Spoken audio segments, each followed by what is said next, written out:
나사로라는 사람이 죽을 병에 걸렸습니다. 그때 그의 두 여동생이 예수님께 긴급하게 사람을 보내어 빨리 오셔서 오빠를 살려달라고 요청을 했습니다. 하지만 예수님께서 오셨을 때는 이미 나사로는 죽어 장사를 지낸 후였습니다.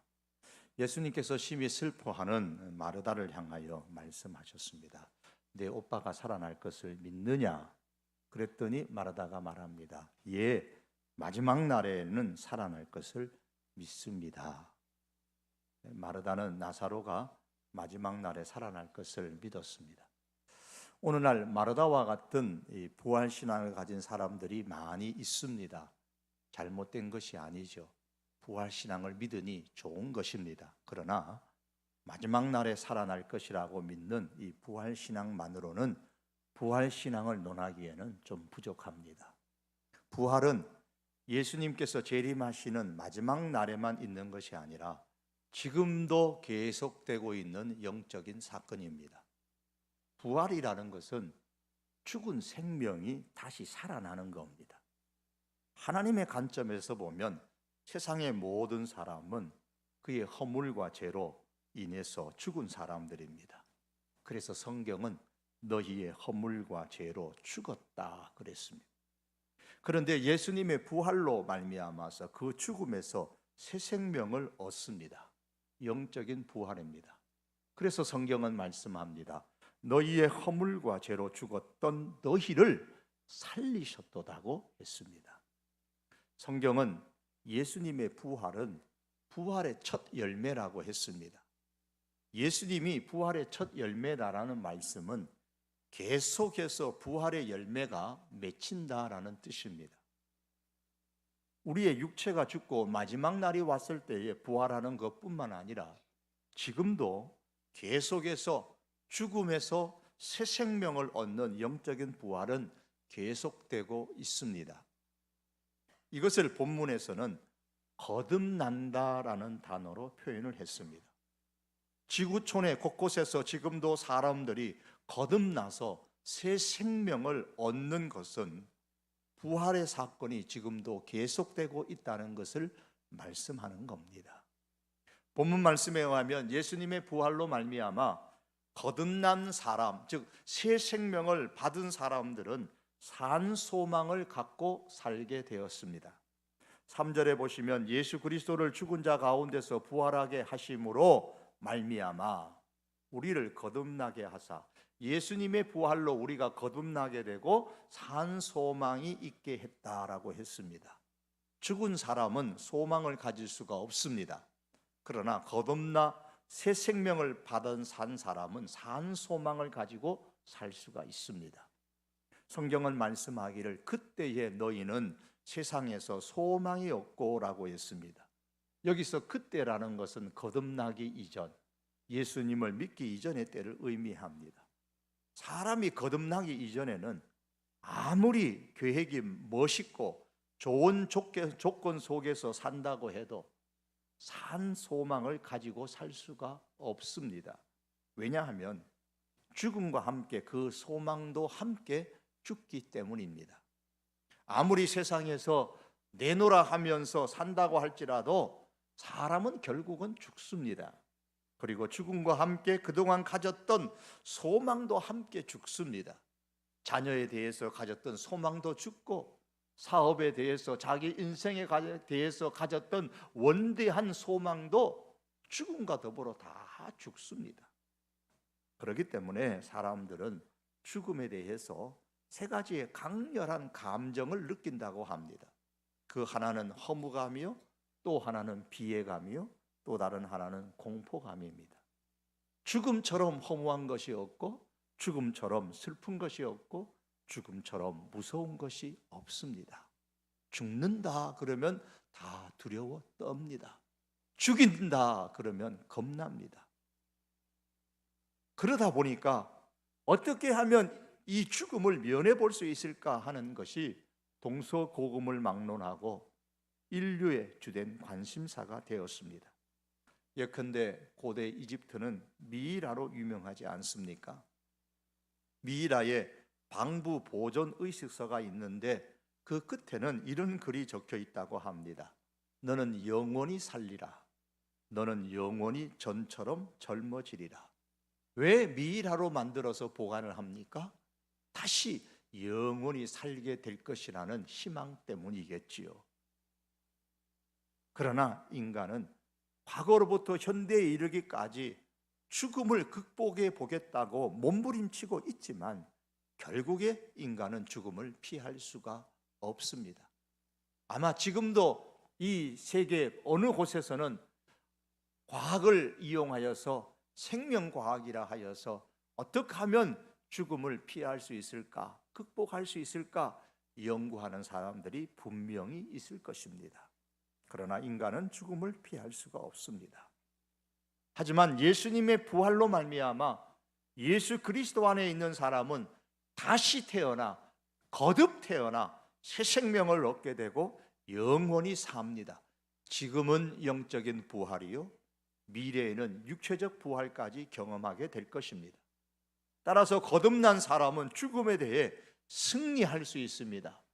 바울의 고백처럼 사망아, 죽음아, 너의 쏘는 것이 어디 있느냐라고 담대히 말할 수 있습니다.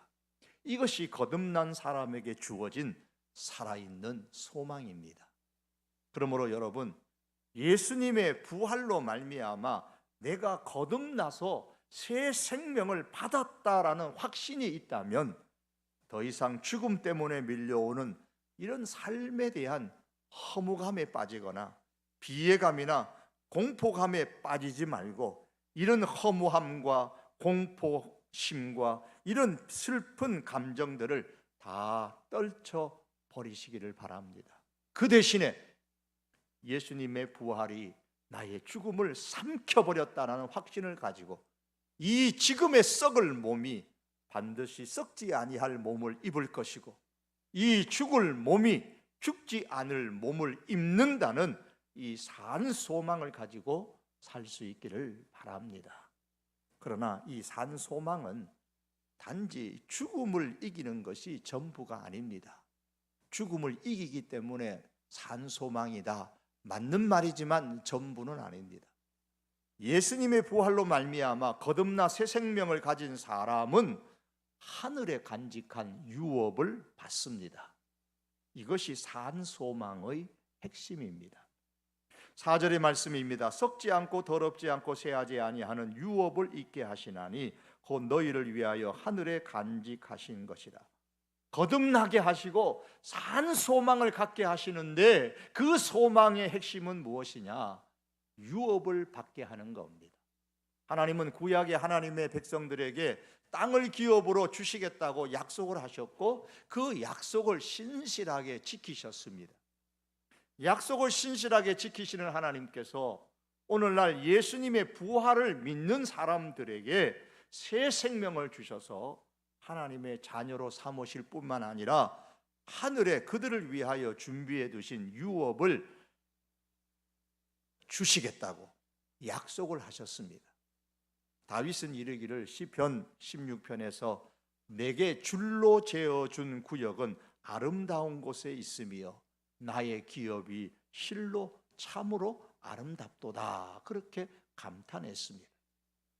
다윗은 하나님께서 자기에게 주려고 따로 줄을 그어서 떼어 놓은 기업, 아름다운 기업이 있다는 것을 믿었습니다. 그 기업이 아름다운 곳에 있다고 믿었습니다. 그리고 자기가 받은 기업이 참으로 아름답다라고 감탄했습니다. 우리 역시 다윗처럼 하나님께서 우리에게 주시기 위해서 하늘에 따로 떼어 놓으신 유업이 있는데 그 유업을 받을 때에 나의 유업이 참으로 아름답도다라는 이런 감탄하게 될 날이 분명히 있을 것입니다. 제가 초등학교 다닐 때에 살았던 동네가 저 정릉 성북구에 있는 정릉 4동, 그러면 잘 모르시니까 지금 서경대학교 대일 외국어 고등학교 있는 그 근처 아래였습니다. 그런데 제가 다니고 있었던 그 당시의 교회는 건물로 말하면 지금의 세금정으로 가는 국민대학교 그 근처에 있는 교회였습니다. 집에서 교회까지 걸어서 다녔는데 정확하게 시간을 재어 보지는 않았지만 어린 발걸음으로 약 한 1시간 정도 걸렸던 것으로 기억됩니다. 예배를 마치고 이제 집으로 돌아오는 제게는 늘 기대하고 소망하는 것이 한 가지 있었습니다. 그것은 어머니가 만들어 놓고 가시는 찐빵입니다. 주일에 교회 갔다가 집에 오면 이미 부모님은 소위 그 당시는 11시 예배가 다 일반적이었으니까요, 11시 예배에 가고 안 계셨지만은 어머니께서 만들어 준비해 놓고 가신 그 찐빵이 기다리고 있었습니다. 집에 오면 여지없이 분명히 가장 먼저 찐빵이 있다는 것을 알고 그 찐빵을 먼저 찾아서 야, 찐빵이다 하고 맛있게 먹었던 그런 기억이 납니다. 저희 어머니는 저희 자녀들을 위해서 찐빵을 만들어 준비해 두셨지만은 하나님께서는 하나님의 자녀들을 위해서 따로 유업을 하늘에 준비해 두셨습니다. 그러므로 사랑하는 성도 여러분, 우리가 참으로 예수님의 부활을 믿는다면 땅의 것에 집착하지 말고 하나님께서 나를 위해서 내게 주시려고 하늘에 따로 간직해 두신 그 유업을 기대하고 소망하며 살 수 있기를 바랍니다. 예수님의 부활로 말미암아 거듭나서 새 생명을 얻은 사람을 위해 하나님은 유업을 하늘에 미리 준비해 두셨습니다. 그러면 그 전에 하늘에 준비해 두신 유업이니까 하늘에 가야 받잖아요. 그러면 그 전에 이 땅에 사는 동안에는 하나님의 자녀들을 위해서 무엇을 준비하셨을까요? 하나님이 그의 자녀들을 보호하시는 준비를 해 두셨습니다. 하나님의 보호하심을 받게 됩니다. 5절입니다. 너희가 말세에 나타내기로 예비하신 구원을 얻기 위하여 믿음으로 말미암아 하나님의 능력으로 보호하심을 받았느니라. 보호하심을 받았느니라라는 이 받았느니라라는 한글 번역을 오해하여서 과거로 생각하시면 안 됩니다. 현재 완료를 나타내는 겁니다. 새 생명을 받게 된 거듭난 순간부터 말세의 구원을 받기까지 하나님 앞에 가는 그날까지 하나님께서 유업으로 따로 준비해 두신 것을 받는 그날까지 이 땅에서 평생토록 보호해 주시고 또 계속해서 보호해 주신다라는 뜻입니다. 그러므로 혹시나 하나님께서 내게 주시려고 하늘에 간직해 놓으신 유업을 내가 혹시나 받지 못할까 봐 걱정하실 필요가 없습니다.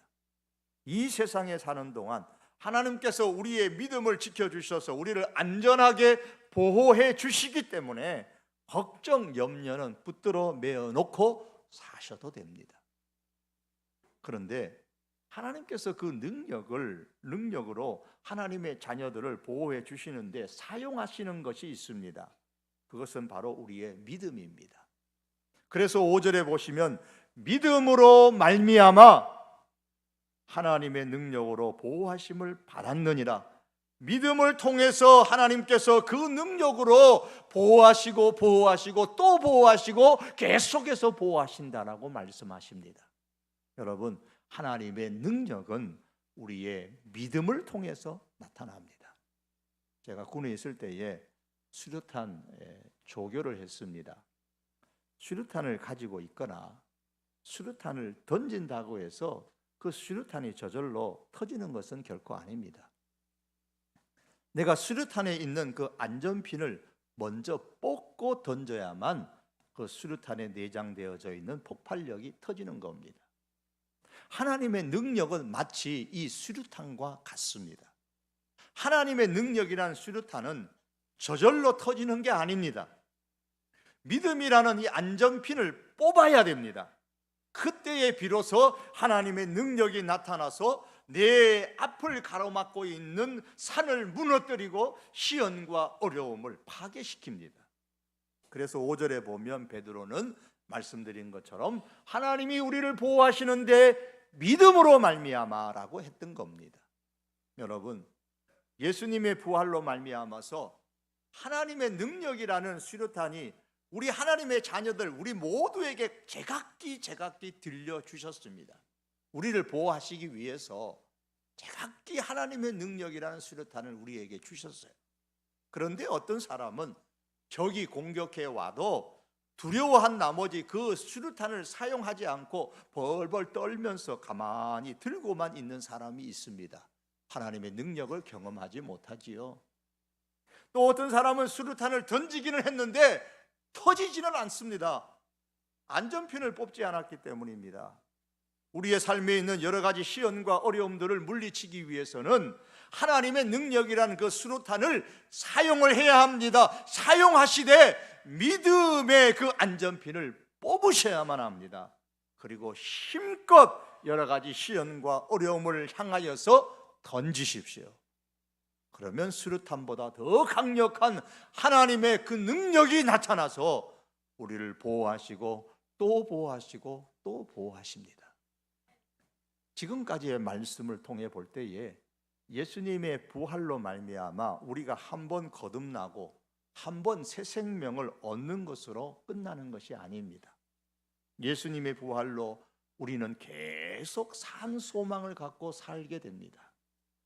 예수님의 부활로 하나님께서 우리에게 주시려고 따로 하늘에 준비해 두신 그 유업이 있어서 우리는 그것을 기대하고 바라보며 소망하며 살게 됩니다. 예수님의 부활로 말미암아 하나님께서 그 능력으로 우리의 믿음을 계속 지키셔서 우리를 안전하게 보호해 주십니다. 이런 면에서 볼 때에 예수님에게 일어난 부활 사건은 단 한 번의 사건이지만 예수님의 부활로 말미암아 부활은 지금도 우리들의 인생 가운데 계속되고 있고 예수님의 그 부활의 효력은 지금도 계속 나타나고 있습니다.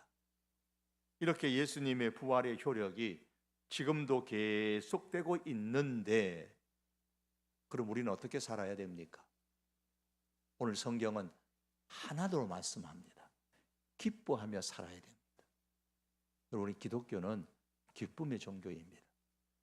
6절 하반절에 오히려 크게 기뻐하는도다 그랬습니다. 오히려 크게 기뻐하는도다.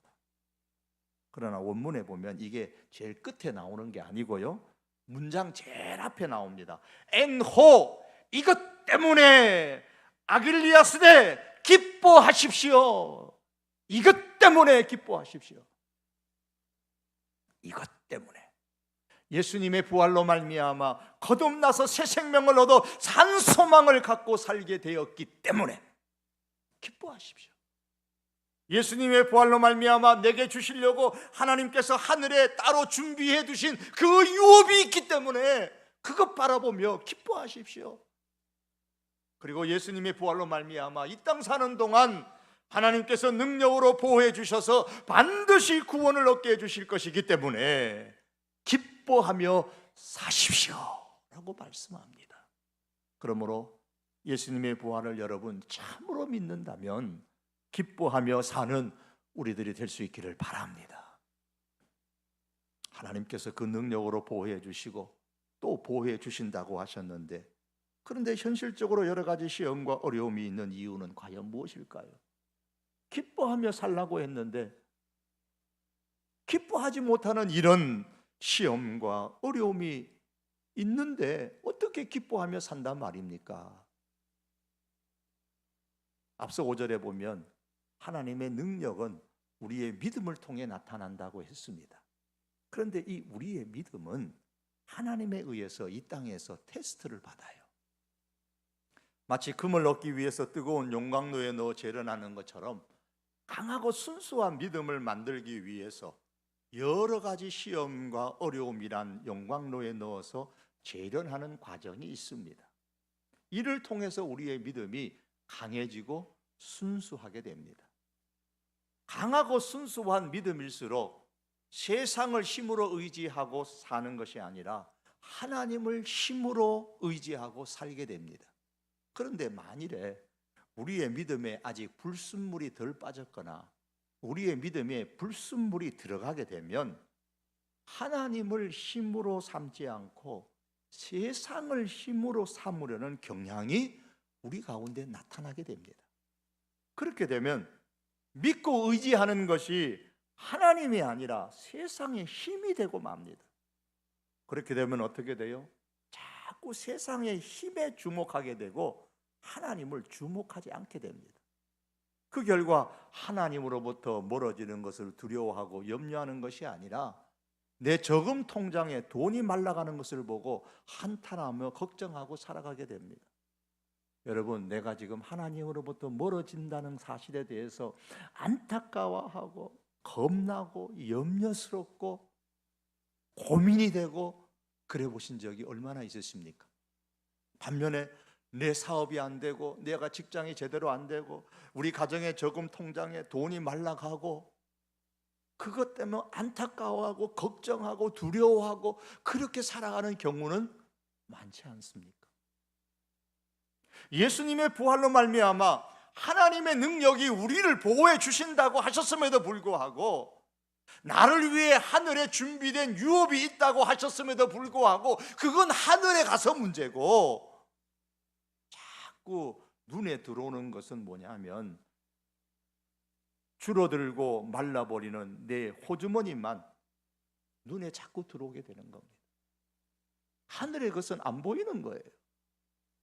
그리고 마침내 계속 세상의 힘에 짓눌려서 기뻐하며 살지 못하게 되고 맙니다.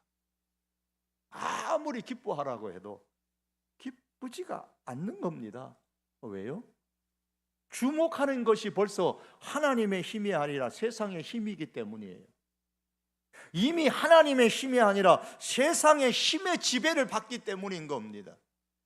세상을 사는 데에는 하나님의 힘이 필요한 게 아니고 세상의 힘이 있어야 한다고 생각하기 때문에 세상의 힘이 강해지면 기쁨이 오고 세상의 힘이 약해지면 두려워하고 슬퍼하게 되는 겁니다. 다시 말해서 세상의 힘이라고 생각하는 물질이나 세상의 힘이라고 생각하는 그 어떤 것이 많아지게 되면 좋아지게 되면 기분 좋은 날이다 라고 생각하다가도 그게 없어지면 줄어들면 두렵고 슬프고 괴롭고 고민스러운 겁니다. 이게 무슨 현상이에요? 하나님이 힘이 아니라 세상을 내 힘으로 삼고 있다는 증거인 겁니다. 그래서 하나님께서는 우리에게 한편으로는 예수님의 부활로 말미암아 새 생명 주시고 하늘에 따로 준비해 두신 유업을 주시고 소망하며 그것을 바라보고 살게 하시고 또 하나님의 능력으로 보호해 주시면서 또 다른 한편으로는 이런 하나님께서 준비해 주신 것을 주목하면서 땅에서 기뻐하며 살아갈 수 있도록 우리의 믿음을 강하고도 순수하게 만들기 위해 테스트하는 겁니다. 쉬운 성경에 보면 본문 7절의 말씀을 이렇게 기록했습니다. 이 시험들은 여러분의 믿음이 얼마나 강하고 순수한지 알아보기 위한 것일 뿐입니다. 그렇게 기록했죠. 사랑하는 성도 여러분, 성도가 세상에서 사는 동안에 그 믿음을 테스트 받기 때문에 세상은 하나님의 훈련소라고 말할 수 있습니다. 군대에 가면 이제는 사회인이 아니라 군대에 적합한 사람으로 다시 태어나도록 하기 위해서 먼저 훈련소에 입소시켜서 일정 기간 동안 훈련을 받게 됩니다. 이와 같이 하나님께서는 하나님의 사람으로 적합한 사람으로 만들기 위해서 우리가 처음 거듭났다고 해서 다 하나님의 사람으로 적합한 사람이 아닌 거예요.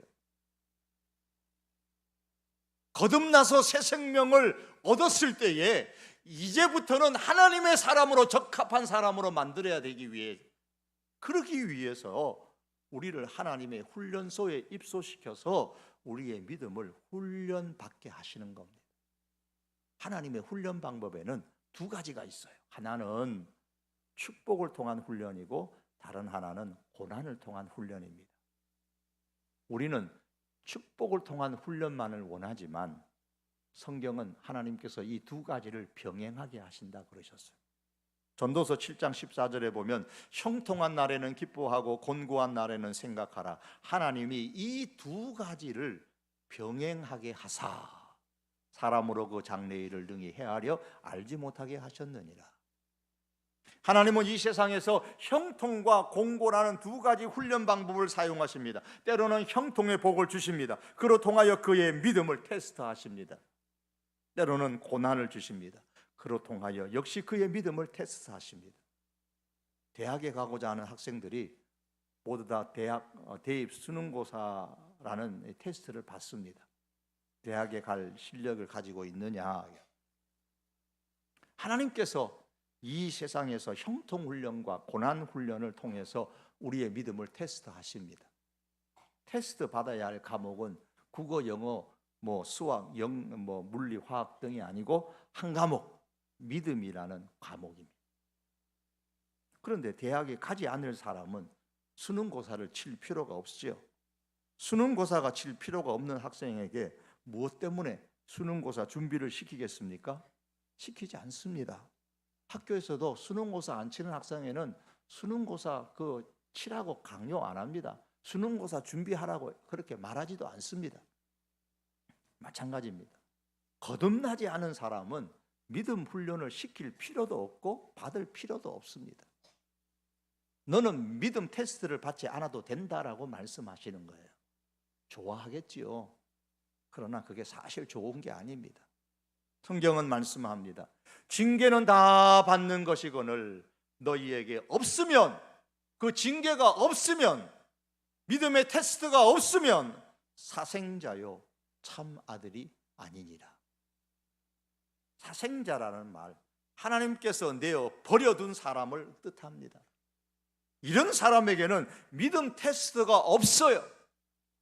그러나 참 아들은 반드시 이 세상을 살면서 하나님의 훈련을 받아야 됩니다. 믿음이라는 과목에 시험을 쳐야 합니다.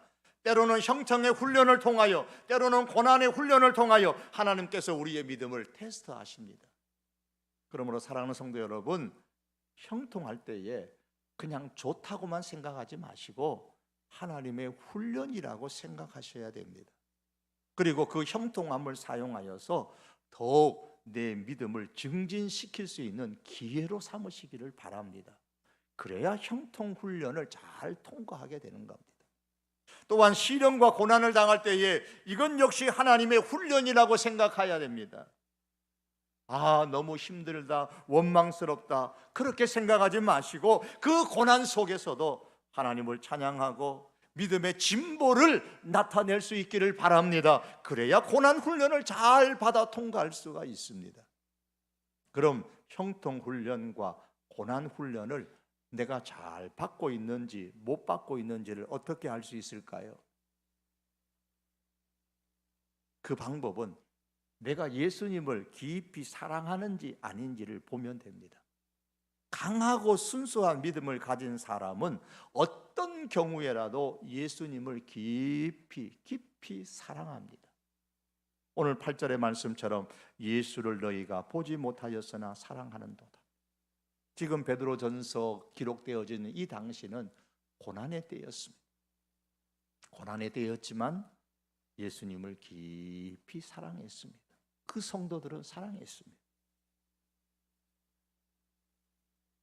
형통할 때도 교만하지 않고 예수님 깊이 사랑하고, 곤고한 일을 당할지라도 불평하거나 하나님께 원망하지 않고 예수님을 깊이 사랑합니다. 그러니 그 결과가 어떻게 되겠어요? 환경과 상관없이 기뻐하며 살게 됩니다. 땅에서의 형통이나 고난 그 자체보다도 다시 얻은 새 생명에 주목하게 되고, 하나님께서 그의 자녀들을 위하여 하늘에 따로 준비해 놓으신 그 유업을 주목하게 되고, 하나님께서 보호하심을 확신하며 살기 때문에 어떤 경우에라도 기뻐하며 삽니다. 그걸 주목하니까 기쁠 수밖에 없어요. 오늘 부활주일에 예배하는 우리 모든 분들이 그 하나님의 믿음 훈련에 잘 통과하여서 어떠한 환경 가운데서도 예수님을 깊이 사랑하고 기뻐하며 살아갈 수 있기를 바랍니다. 말씀을 맺겠습니다. 예수님은 단 한 번 부활하셨지만 예수님의 부활로 말미암아 수많은 사람들의 영혼이 지금도 죽음에서 다시 새 생명을 얻고 새 생명을 또 얻어서 다시 태어나는 영적 부활의 역사가 계속해서 일어나고 있습니다. 우리들 가운데서 이와 같은 일들이 계속 일어나고, 우리들의 가족들, 우리들의 친척들 가운데서도 이런 일들이 계속해서 일어날 수 있기를 축복합니다.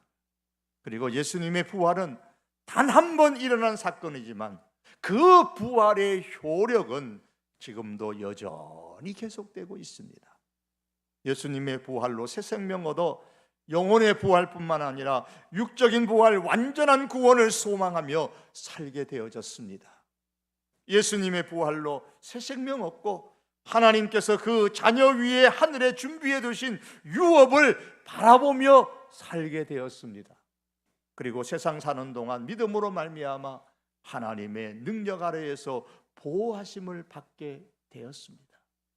그러므로 사랑하는 성도 여러분, 때로는 형통의 훈련, 때로는 고난의 훈련이 우리 가운데 있다 할지라도 그 고난과 그 형통 그 자체로 인해서 거기에만 주목하지 마시고